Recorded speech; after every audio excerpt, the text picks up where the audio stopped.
Okay. All right. Thank you, everyone, for waiting. We were just getting through some tech issues. My name is Aly Wowchuk. I'm the Gallery Services Coordinator here at the AGSM. We're located on Treaty 2 territory. These are, of course, the shared lands of the Cree, Anishinaabeg, Anishinaabe, Dene, and Dakota peoples, and homeland of the Red River Métis.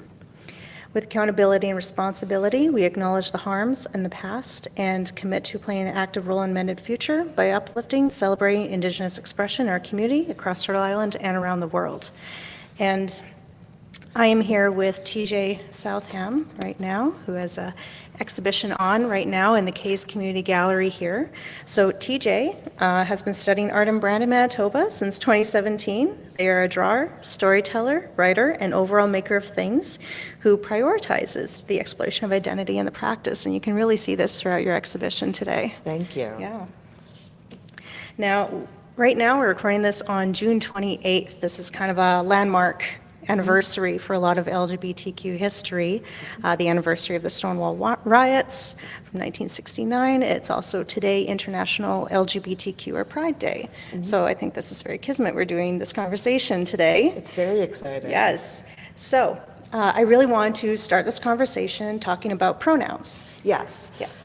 My pronouns are they, them. In some places I have them labeled as he, him. I prefer they, them. Pronouns are challenging to assert, but I think it's important that we talk about them because I think being invited to share them helps, and because I think that it's not simple. Lots of people will respect my pronouns, I find, but a lot of people just don't understand. Lots of people have questions, and I think it's important that we talk about the experience of pronouns. Absolutely. Like everyone has them. Yes. Yeah. Didn't say before, my pronouns are she, her. And yeah, I think that's a great note. And we do see this in your exhibition too. And I kind of wanted to ask, what does it feel like to socially change your pronouns? I know that is a big part of a lot of gender diverse and transition process for individuals, but for yourself? So for me, I've had a lot of success. I have been very lucky. I'm still in university. I've had a lot of professors respect my pronouns. Lots of my classes, lots of my interactions start with an open conversation about, who are you? What are your pronouns? And I've also been very lucky to have people in my life whom I've said, this is who I am. These are my pronouns. And they've been like, got it. And they will stick to it and they will be able to use my pronouns. There are lots of times in life, unfortunately, where it's not that easy. And I find that even with just casual interactions, I find that lots of the time I just don't bother to correct, especially if it's in a case where it's just, I'm going to have an interaction with you for 5 minutes. Yeah. And in the ultimate scheme of things, it doesn't matter that much to me. I know it matters to a lot of other people that they get consistently right. And unfortunately, lots of people aren't in that position where, you look at me, I present masculine, right? So lots of people aren't in that position where people can look at them and think, these are the pronouns you deserve. And that's tricky because you shouldn't have to appear a certain way to be addressed by the pronouns that you prefer. Absolutely. No, and there is a moment in your exhibition where you kind of have an example of a medical professional misgendering you. Yes. And you kind of translate that through your art and prescription. So for those who haven't seen the part of the show or the part of the exhibition, with that, it is a piece called Prescription. And I was sitting in an anesthetist's office talking about a procedure for my transition. And I had already been getting weird vibes from him because some people just don't immediately get it. And I mentioned having some nervousness about the procedure. And he told me to pull on my big girl panties, which was, in the moment, very flabbergasting. Well, you still think about that moment today. Yes. That really made a mark on you. Yes. And I've had instances of medical professionals who have not been super accommodating, but this was the most overt time where I sort of sat there and I was like, what are you talking about? You know why I'm here. Yeah. I'm going to move in because we were talking about your exhibition. Yes. And your exhibition's called Dysphoria. Yes. So I'm going to open up with, what does dysphoria mean to you? And why was the chosen? I think it kind of flows into what you just said about feeling dysphoric in those situations. So I took the liberty of looking up the definition of dysphoria. Okay. So according to Oxford Languages, it is a state of unease or generalized dissatisfaction with life. That's how it's defined in a general term. Gender dysphoria defines as unease with the body that you're born into. So I was born female, and that meant that I had a cycle. I had a prominent chest. I have a voice that doesn't quite settle at male. And that caused me a lot of distress. So I began making pieces discussing this distress, which culminated in the pieces in the exhibition and more pieces that didn't make it into the exhibition. Talking about this discomfort. So it was about the journey that I have taken to not only accept that I experienced gender dysphoria, but also the steps I have taken to address it. I have transitioned medically in lots of different ways. I'm currently on testosterone. I'm comfortable saying that. I've had some surgeries. I'm comfortable saying that. And transition is a social and medical and physical in all sorts of different ways. A transition that will last my entire life. And the dysphoria is probably never going to go away fully, and that's okay. But at least I can accept that and work through it. Yes. And two of the pieces that are in your exhibition here, you wanted to point out, they were both part of the same assignment. Yes. But turned out very, very different. Can we talk a bit about obliteration first? Yes. Okay. So for context, both of these were meant to be full body, full size self-portraits. So both of them are quite large, actually, and they're quite large on the wall. They were both assignments given to me by my professor, Lisa Wood, so call out to her. Yes. Obliteration was created in 2020 first, and it was during the pandemic, and it was just around the time I was trying to transition. But of course, things were really difficult because accessing medical procedures and accessing connections during the pandemic was rough for everybody. And I found myself with this assignment, having to do a full body portrait was terrifying. I had to look at myself in the mirror and come face to face with all the parts of myself I didn't like. So my professor recommended that I draw myself and omit the parts of it that I was unhappy with, which resulted in a lot of the portrait being missing. Like, I erased all the parts that I wasn't happy with, and that was most of my torso and most of my body. And your face is also very much turned away from the viewer. Very shrouded. Yes. Because I wasn't even happy with that. And the result was this very fragmented and transcendent piece about the dysphoric phase that I was in. It was very much a reflection of the anxiety that I was feeling at that time. And then it's followed by Fragile Peace. Fragile Peace was done last year. Yeah, it looks like a much more, you're not floating in an empty space, you're very grounded in that picture. And what's kind of funny reflecting on that is that obliteration was very black and white. Yes. And the black was the most prominent. I'm floating in space. I'm sort of this supernova that's happening. And Fragile Peace, I'm in this white space. And I was at that time much more comfortable with my body because I had begun to transition. That being said, I was also at a very stressful time in my life. Last year was incredibly tough for me medically. I had just had top surgery, which was incredible and also terrifying. Yeah.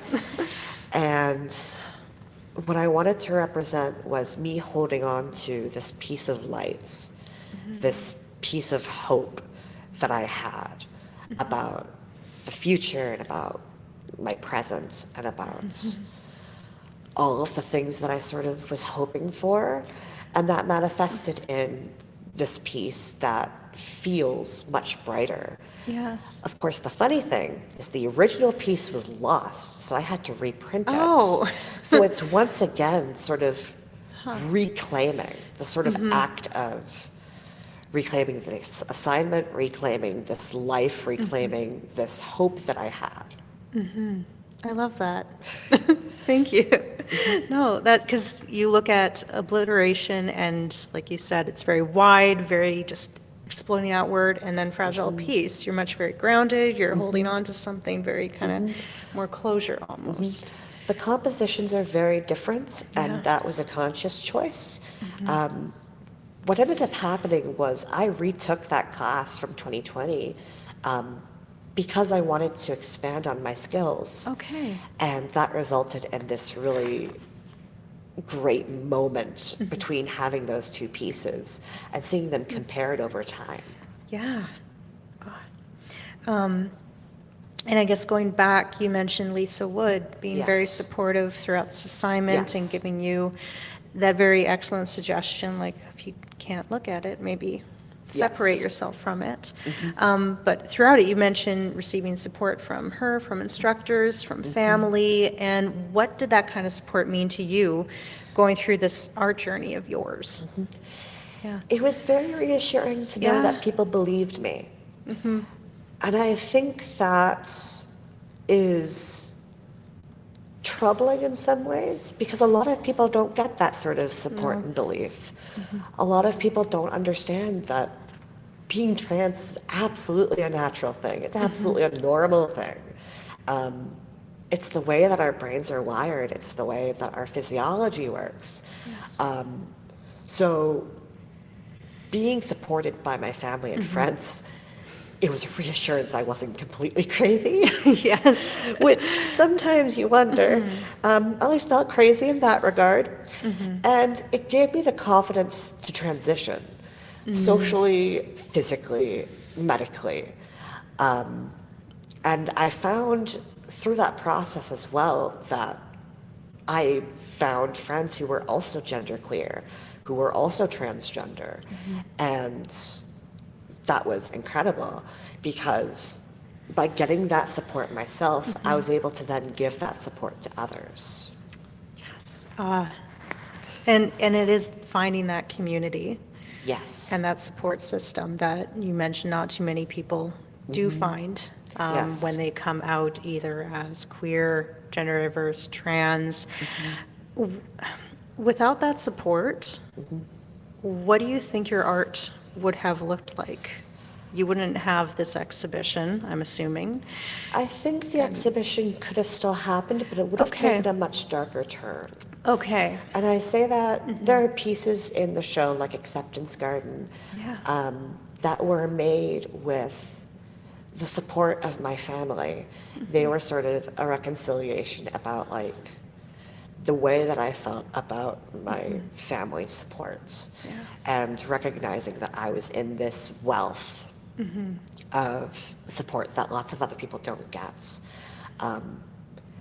I think without that support, pieces like that wouldn't exist. I think they would have been replaced with a lot more pieces about the internal angst that I had been feeling. And those pieces exist on the walls too, for sure. But I think the exhibition would have taken a much different turn. Okay. I think it would have focused a lot more on my mental health, especially about the anxiety that I've been feeling. Yeah. And I think, like you said, some of that can be seen. I noticed that a lot of the majority of the pieces in the exhibition, you got these wonderful protest posters. It's very stark black and white. You have a lot of grayscale. It's all very kind of dark and, visually, but then you have these odd spots of color where you've decided to use color. Yes. And that is a manifestation of sort of, again, that sense of hope that was coming back. Transitioning led to me feeling much happier, much safer in my skin. And so as I was working, color starts to come in because I was starting to see it in my life. The last piece that I completed for the exhibition and the last piece of the exhibition is Metamorphosis. Yes. And that is a wash of just fireworks of color. And that really reflects the sort of hope that I've managed to find with this exhibition and with this body of work. And if I'll mention several times, but you can see Dysphoria here in the art gallery until August 10th, and you do see that progression when you start from one end of the hall to the other, ending with Metamorphosis. Yes. There's this big bold wash of color at the end. Yes. Now, I did ask some questions. This exhibition was released during Brandon Pride Week, and it was there as part of the events, which was amazing to have you there and be part of it for the opening reception. Yes. Some Brandon Pride members have actually submitted questions. Of course. And we'll go through those if you're comfortable answering. Absolutely. Okay, so what is the educational intent of your art? This is kind of followed by what messages do you want to communicate to others? And I think you've kind of dabbled in this throughout this conversation already, but if there's anything. So pedagogical intent was not necessarily a part of my intentions. You would have to ask my mother for that. That's her field. For legal reasons, that's a joke. Okay. But 10 things really does serve as the messages of what I have learned and what I want other people to know. They really are sort of protest posters. They really are sort of reassurances. They are very real. They're very raw. They're, in some cases, very intense. Yes. But ultimately, the purpose is to tell other people what I have learned and what I want them to know. There is this desire in the work to fight the narratives that have been created about trans people in today's age. I mean, if you look at Alberta and if you look at other places in the world, trans issues are very, very complicated. But my lived experiences don't seek antagonism. They seek a sort of self-discovery that I think is far more important.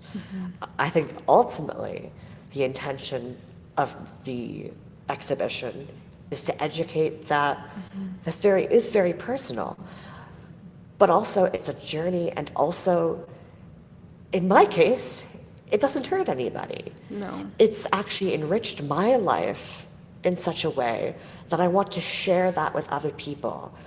And if it helps someone change their mind, if it helps someone see from somebody else's shoes, if it helps somebody realize that maybe they're not cisgendered, or maybe they're transgender, or gender nonconforming, or gender queer, that's excellent. I don't expect that someone's going to walk away being like converted or whatever. But I do hope that if somebody had questions, that they can come into the show and be like, see themselves reflected in it. It goes back to the conversation about visibility and representation in spaces where there isn't for some marginalized communities. There was a very, very large discussion last year about taking away books expressing just that message from our school libraries, for example. And if you don't take up these spaces, other people will not realize or have opportunity to even consider that information about themselves. Absolutely. And I remember being a teenager. I remember I grew up in conservative Pennsylvania, and I remember reading books about queer themes and about LGBT couples, because I needed that. I needed to be able to see myself reflected. And if this exhibition means that somebody sees themselves reflected, I have done my job. Even if it's just one person, I've done my job. No, I think this actually is great for the next question. Now, this is, I might paraphrase a little bit, what sort of feedback from those in your target group have you received about your art? Now, I'm assuming target group is exactly what we're talking about. Maybe people who Yes. need to see those images and those messages, or even them, if they're going through the process themselves right now, that they don't feel alone in feeling that anxiety and approaching medical professionals that might not be as educated in those Yes. topics. I've gotten a lot of good feedback. Good. And I've gotten some very positive feedback about the pieces that I've had in the show. But one of the things that was my primary objective was to tell my story and not necessarily others. So in many ways, I've sort of turned off in my brain the feedback that I get. Not because I don't value it, because I do think it's very important, but because it's been my story I've wanted to tell. I do want to be able to help others tell their stories as well, but for Dysphoria, it was very much about what I was experiencing. And that meant that there was some censorship that had to happen. I did get feedback that there were some pieces we just weren't ready to show, and that's okay. But there was definitely positive feedback from the people for whom hearing that feedback mattered, and that meant the LGBT community and the trans community. Yes, yeah. Because you do have a lot of queer visuals. One of my favorite pieces is the one where your top surgery scars are very prominent. Yes. And I think that's a very visual representation for so many people for that process. And just to see it up on the wall, that's fantastic. I think I know the piece you're talking about. What's very funny is that that piece was completed before my top surgery. Oh. But once I did go through top surgery, it does look very similar. Yeah. Which was remarkable. Being able to sort of have that prediction and be able to look at that piece and be like, yeah, I was sort of manifesting at that point. Self-fulfilled prophecy. Yes. Well, and you mentioned you did some work before your transition, but prior to your transition journey, what was a very common subject of your art? Or was this always kind of in the background? I have always been telling stories about identity and about queerness, in some ways about trauma. One of the pieces or series that I was working on before Dysphoria was something called The Atonement of Cain, which is actually a series of artworks about Genesis chapter 3, which is a completely other direction, talking about the Bible and then going on to talk about queer narratives. It's a very radical shift, but I feel like they had some similarities in talking about identity and trauma and sort of what do you do in the aftermath of those realizations that those things have existed. I also worked on a lot of fan art before this. I will be completely transparent. Oh, it's fine. Most artists have to start somewhere, and usually it is appreciation of other art. Yes. And fan art was incredibly important to me. Fan fiction has been incredibly important to me because they have been outlets to tell my story as well. So they were in some ways the primer for this exhibition, which I think is really cool. I believe you are also an AGSM gift shop artist. Yes. And I think we have some of those pieces for prints available. I have Bathe and Waters as prints in the AGSM gift shop. And actually for the recent art auction, I sold the original of Bathe. Which was very exciting. I was very glad to be able to submit that piece for the auction. Yeah, it was good to see it there. So yeah, it seems a lot of your art is just this slow build-up to what we see on the walls now. There's always been that underlining, even when you're not don't have it on the top of your head there. Of course. Well, I guess from here then, what do you see next in your artistic journey, if we're going from Abel and Cain to Dysphoria to... So there's been a lot of rest over the last couple of Okay, months. valid. And that's been because I've needed the time and the distance to evaluate, where do I want to go next? I've had a couple of different ideas. I've had this concept called Cosmopunk, which I'm very excited to work on. It's essentially this reimagined sort of sci-fi fantasy world that I want to talk about. I don't want to give too much away. That's okay. Because it's a little darker. But it's a story. It's another story. It is a story, indeed. Okay. And it's a story I want to tell on the walls. The other thing that I want to do is a project called Sincerely Us, where I want to talk about other people's lived experiences, and I want to put that up on the walls. So that's a project that I definitely want to get around to, and I have ideas for it. So things are coming up through the pipelines. I'm very excited about all of it. I love it. So you got your own story still to tell, and you also want to provide a platform for other people to have that same experience, it sounds like. Well, is there anything else you would like to say about Dysphoria? To kind of wrap up here a little bit. Again, Dysphoria. Oh, I think we have a question. Sorry, thank you, It's a Emil. lovely comment. The question is, comment. Here, I'll read it out loud.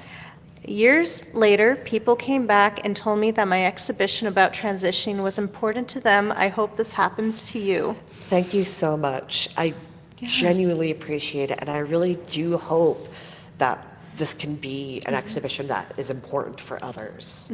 So I think that the work on the walls has been incredible to see, and I really hope that other people get to look at it and get to sort of enjoy it. Yes, and I don't think this will be our last conversation either. I think we're looking at discussing some of these topics that you see throughout your exhibition more Absolutely. in the future.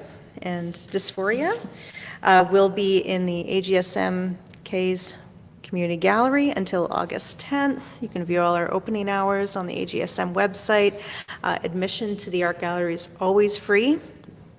So again, I want to thank you, TJ, for spending this time with me. Absolutely. And for your art and your story. Thank you. Absolutely. Thank you so much for hosting my exhibition. Thank you so much for allowing me to put my voice out there. Absolutely. All right. And thank you, everyone, for watching. Thank you so much. Okay.